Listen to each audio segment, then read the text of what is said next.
There is a strange moment that happens almost every day. You are standing in an elevator, waiting in line, sitting alone before a meeting. Nothing is happening. And almost automatically, your hand reaches for your phone. You check a message you already read. Refresh an app you opened 3 minutes ago. Scroll through content you barely care about. Not because you consciously decided that this was important, but because doing nothing suddenly felt uncomfortable. This raises an interesting question. Why is boredom so difficult to tolerate? After all, boredom isn't physically painful. Nothing is attacking you. Nothing is necessarily wrong. You are simply experiencing a few moments without stimulation. Yet for many people, silence feels almost like a problem that needs to be solved immediately. And modern life has become remarkably good at solving it. There is always another video, another notification, another podcast, another headline, another message, another game, another piece of information waiting behind a screen. For perhaps the first time in human history, you can escape boredom almost instantly. But something strange happens when escape becomes effortless. Your tolerance for boredom may begin shrinking. Imagine sitting alone in a room 20 years ago. You might stare through a window, notice sounds outside. Think about something that happened yesterday. Remember an unfinished conversation, daydream, or simply wait. Today, that empty space rarely survives for long. The moment stimulation disappears, another source of stimulation arrives, and eventually, your brain begins expecting it. This isn't because your brain is broken. The brain is remarkably sensitive to novelty. New information matters. A sudden sound might reveal danger. Movement might reveal opportunity. Unexpected information might change what you should do next. For most of human history, paying attention to change was useful. The problem is that modern technology can generate novelty almost without limit. Swipe, something new. Swipe again, something different. Refresh, something unexpected. Your brain doesn't know that most of this information is irrelevant to your survival. It simply encounters an environment overflowing with new signals, and novelty is difficult to ignore. This helps explain why scrolling can continue long after enjoyment has disappeared. You may not even be having fun anymore, but the next swipe still contains uncertainty. Maybe something interesting appears. Maybe something funny. Maybe something surprising. Maybe something important. The possibility itself keeps you moving. Psychologists have long understood that unpredictable rewards can create powerful behavioral patterns. When the reward isn't guaranteed, curiosity remains active. The next post might be boring, or it might be fascinating. You don't know until you check. So you check, then check again, and again. But boredom reveals something deeper than our attraction to novelty. Because when stimulation disappears, something else often becomes visible. Your own mind. Imagine removing every distraction for 10 minutes. No phone, no music, no conversation, no television, no task. Just you. At first, perhaps nothing happens. Then thoughts begin appearing. You remember something embarrassing. You think about tomorrow. You replay an argument. You notice anxiety you had been ignoring. You wonder whether you're actually happy with the direction of your life. Suddenly, boredom doesn't feel empty anymore. It feels crowded. This is one reason constant stimulation can become psychologically attractive. Distraction doesn't merely entertain us. Sometimes it protects us from internal experiences we would rather not encounter. A person may say, "I'm bored," but underneath that boredom might be restlessness, loneliness, uncertainty, anxiety, or simply discomfort with being alone with their thoughts. And the fastest solution is stimulation. Open the phone, turn on the television, play some music, check email, find something to do. The uncomfortable internal experience disappears, at least temporarily. And this creates an important learning loop. Discomfort appears, you seek stimulation. Discomfort decreases, your brain learns. When uncomfortable, escape. The next time silence arrives, the urge becomes slightly more automatic. Eventually, you may stop noticing the process entirely. You simply reach. This is where boredom becomes especially interesting. Because boredom itself may not always be the enemy. It may be a signal. Think about hunger. Hunger encourages you to search for food.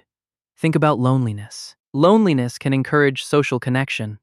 Boredom may serve a similar function. It tells you that your current situation isn't sufficiently engaging or meaningful.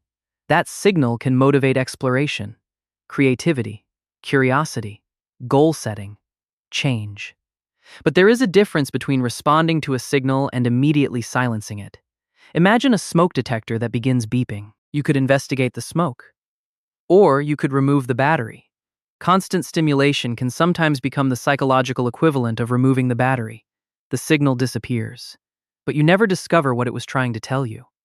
Perhaps the task you're doing genuinely lacks meaning. Perhaps you need a new challenge. Perhaps your attention has become fragmented. Perhaps you've forgotten how to generate your own stimulation instead of consuming someone else's. And perhaps this is why boredom once produced something that feels increasingly rare: daydreaming. When the external world becomes quiet, the mind doesn't simply switch off. It begins wandering. Memories combine with imagination.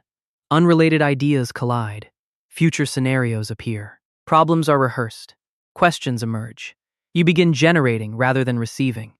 A child staring out of a car window may appear to be doing nothing, but internally, an entire world might be forming. Adults do this too, or at least we can.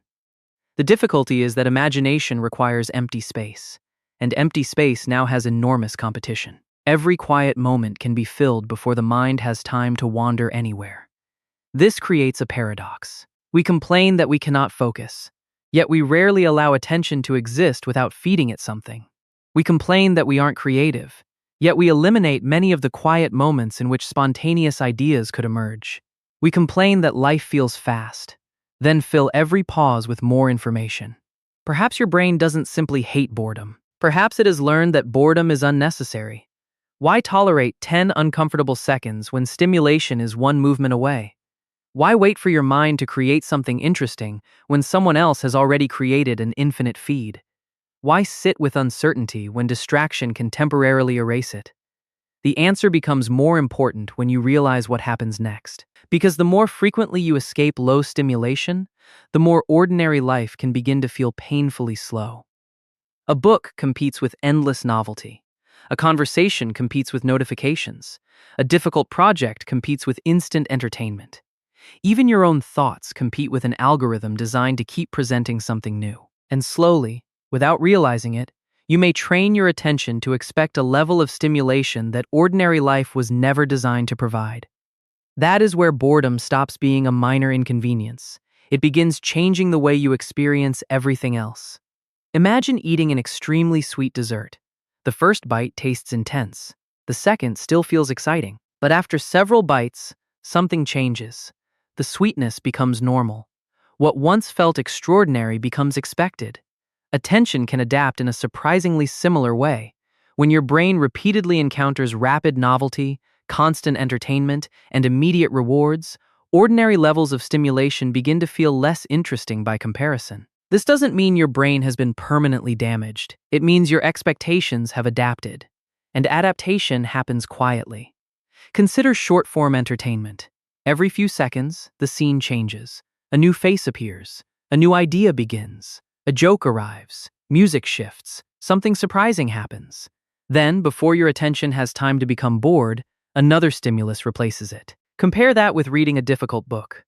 Nothing explodes. Nobody interrupts you every 8 seconds.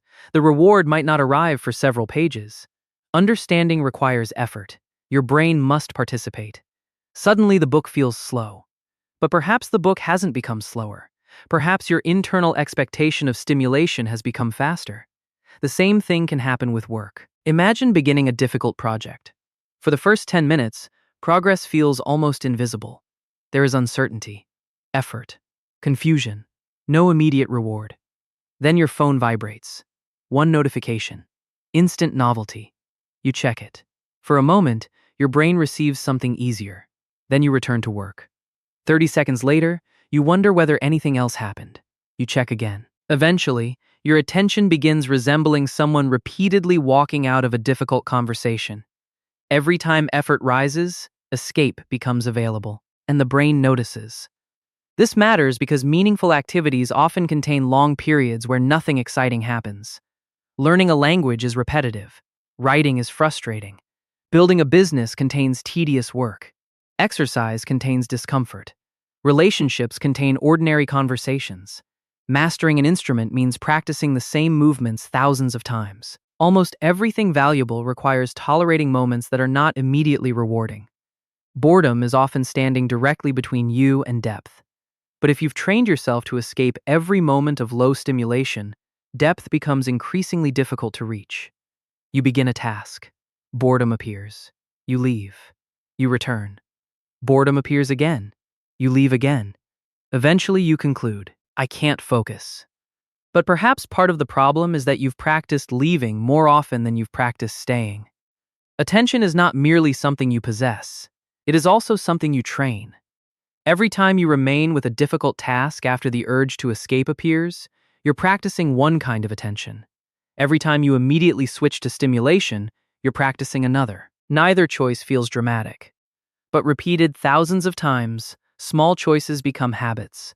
And habits eventually begin feeling like personality. I've always had a short attention span. I just need background noise. I can't sit still. I can't read anymore. Sometimes these statements describe genuine difficulties, but sometimes they describe learned expectations. The brain has become accustomed to being fed. Silence feels wrong. Waiting feels inefficient. One screen isn't enough. So television plays while you scroll. Music plays while you work. A podcast plays while you walk. A video plays while you eat. Every ordinary activity receives a second layer of stimulation. And eventually, something strange happens. The activity itself stops feeling sufficient. Eating without watching something feels boring. Walking without headphones feels empty. Waiting without a phone feels uncomfortable. Going to sleep without content feels strangely difficult. You aren't necessarily enjoying all this stimulation. You may simply have forgotten what lower stimulation feels like. This is similar to entering a dark room after standing beneath bright sunlight. At first, the room seems almost completely black. But wait.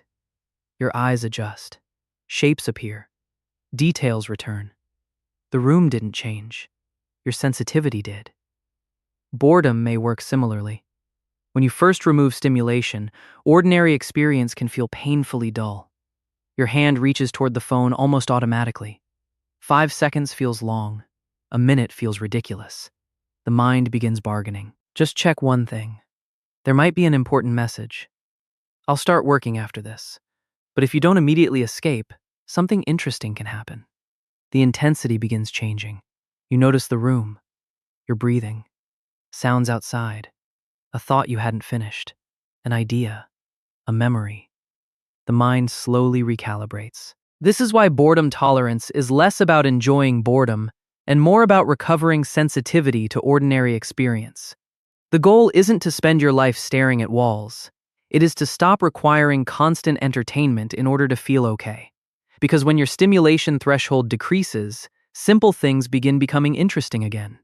A long conversation, cooking, walking, reading, thinking, working on one problem for an hour, even waiting. And perhaps more importantly, you regain access to something constant stimulation often interrupts. Reflection. There is a difference between thinking and receiving information. You can consume ideas for 12 hours without seriously examining any of them. One podcast ends. Another begins. One video explains productivity. Another explains relationships. Another explains happiness. You absorb hundreds of thoughts. But when do you hear your own? The Stoics lived thousands of years before smartphones. Yet they understood the importance of examining one's mind. Marcus Aurelius wrote private reflections not for an audience, but as a way of returning attention to his own judgments. Seneca repeatedly emphasized the importance of examining how we spend our limited time. Their world contained fewer digital distractions. But human restlessness already existed. The desire to escape ourselves is not new. Technology simply made escape more convenient. The Stoic response was not to eliminate pleasure. It was to stop becoming controlled by impulses. That distinction matters. You can enjoy entertainment without needing entertainment. You can use technology without automatically reaching for it whenever discomfort appears. You can appreciate stimulation without becoming incapable of silence. Freedom is not refusing every pleasure. Freedom is being able to choose. And boredom reveals whether you're actually choosing. Imagine sitting for 5 minutes without your phone. If you decide to pick it up, that's one thing. But if your hand seems to move before you've even consciously decided, something else may be happening. The behavior has become automatic. Boredom exposes the automation. It reveals the moment between impulse and action. And inside that tiny moment is something surprisingly powerful: choice. You feel the urge to check, but you don't have to check. You feel restless. But restlessness doesn't require immediate action. You feel bored. But boredom is not an emergency. That realization sounds almost trivial, yet practiced repeatedly, it begins changing your relationship with attention. Instead of asking, "How can I make this moment more stimulating?" you begin asking, "What happens if I stay?" And sometimes, if you stay long enough, boredom opens a door that constant stimulation keeps closed. Behind it is concentration, reflection, creativity, and perhaps something even more uncomfortable: the parts of yourself you've been too distracted to notice. So what do you actually do with boredom? The obvious answer might sound extreme. Delete every app, throw away your phone, stop watching entertainment, spend hours sitting silently. But that misses the point. The goal isn't to create a life without stimulation. The goal is to rebuild your ability to exist without constantly needing it. Because boredom tolerance works surprisingly similar to physical endurance. You don't develop endurance by avoiding discomfort. You develop it by experiencing manageable amounts of discomfort without immediately escaping. Imagine someone who hasn't exercised in years. Running 10 kilometers tomorrow would probably be miserable. But walking for 20 minutes? Possible. Then 30? Then perhaps running for 5. The nervous system adapts through exposure. Your relationship with boredom can change the same way. Start ridiculously small. The next time you're waiting for an elevator, don't reach for your phone. Just wait. When you're standing in line, leave the screen in your pocket. When you walk somewhere nearby, occasionally leave the headphones behind. When you eat one meal, don't watch anything. At first, these moments may feel strangely incomplete. You might notice an almost physical urge to reach for stimulation. That's useful, because now you can actually see the habit. The goal isn't to fight the urge. Simply notice it. There it is. Your hand wants the phone. Your mind wants novelty. Your attention wants somewhere to go. Then wait. 10 seconds. 20. Perhaps a minute. Nothing dramatic happens. The discomfort rises, then changes. Sometimes it disappears. Sometimes it doesn't. But you learn something important either way. You can experience an urge without obeying it. The Stoics practiced something remarkably similar in many areas of life. They deliberately distinguished between an impression and the response that follows it. Something happens. An impulse appears. But action doesn't have to be immediate. There is space between them. Modern psychology often approaches habits through a similar principle. Automatic behavior becomes easier to change when you learn to notice the cue before performing the routine. Boredom is the cue. Reaching for stimulation is the routine. Temporary relief is the reward. Once you can see the loop, you can interrupt it. Not every time, not perfectly, just occasionally. And each interruption teaches your brain something new. Boredom can exist without needing immediate escape. From there, you can go further. Create small islands of low stimulation. Not productivity sessions, not meditation challenges, not another optimization technique. Simply periods where very little is happening. Take a 10-minute walk without consuming anything. Sit with coffee without opening a screen. Look through a window. Wait in the car for a few minutes before turning on something. Allow your mind to wander. At first, your thoughts may seem chaotic. That's normal. When external noise disappears, internal noise becomes easier to hear. And some of it may be uncomfortable. You may remember something you've been avoiding. You may notice that you're tired. You may realize a relationship has been bothering you. You may recognize that a goal you've been pursuing doesn't actually matter to you anymore. This is where boredom becomes more than attention training. It becomes self-knowledge. Constant stimulation can make life feel full while leaving very little space for examination. You know what everyone else is thinking, what everyone is watching, what everyone is arguing about, what everyone recommends. But perhaps you haven't asked yourself a simple question in months. What do I actually think? Silence gives that question somewhere to exist. And sometimes the answer doesn't arrive immediately. That's important too. We have become accustomed to immediate answers. Search, click, ask, receive. But many important questions don't work that way. What kind of work feels meaningful to me? Which relationships deserve more of my attention? What am I avoiding? What do I want the next 5 years to look like? No algorithm can completely answer those questions for you. They require reflection. And reflection is slow. It contains pauses, uncertainty, repetition, sometimes boredom. This is why reclaiming boredom can feel almost rebellious in an economy built around capturing attention. Your attention is valuable. Entire industries compete for it. Notifications ask for it. Advertisements purchase it. Algorithms predict it. Entertainment retains it. Everyone wants a few seconds, then a few more. And none of these systems can protect your attention for you. That responsibility eventually becomes yours. But protecting attention doesn't require becoming a monk. It can begin with one question. Did I choose this? You open your phone. Did you choose to? You start another video. Did you choose to? You refresh a feed. Did you consciously want something there? Or did discomfort make the decision before you noticed? That question transforms technology from something automatic into something deliberate. Sometimes the answer will be yes. You genuinely want to watch the movie. Watch it. You want to play the game. Enjoy it. You want to talk with friends. Do it. Pleasure isn't the problem. Compulsion is different. One says, I want this. The other says, I cannot tolerate the absence of this. And boredom helps reveal the difference. Perhaps this is also why deep work feels so difficult at the beginning. The first 20 minutes may contain constant resistance. Check email, open another tab, get water, change the music, look something up. The mind keeps offering exits. But if you remain, those exits can slowly become quieter. The task begins absorbing you. Time changes. Concentration deepens. What initially felt boring becomes engaging. You cross the threshold. Many people never reach that threshold because they leave during the uncomfortable beginning. The same may be true of books, conversations, creative work, learning, even relationships. Depth often arrives after novelty disappears. At the beginning of a relationship, everything is new. Later, intimacy requires attention without constant novelty. At the beginning of a hobby, progress is exciting. Later, mastery requires repetition. At the beginning of a project, possibility feels energizing. Later, completion requires doing ordinary work.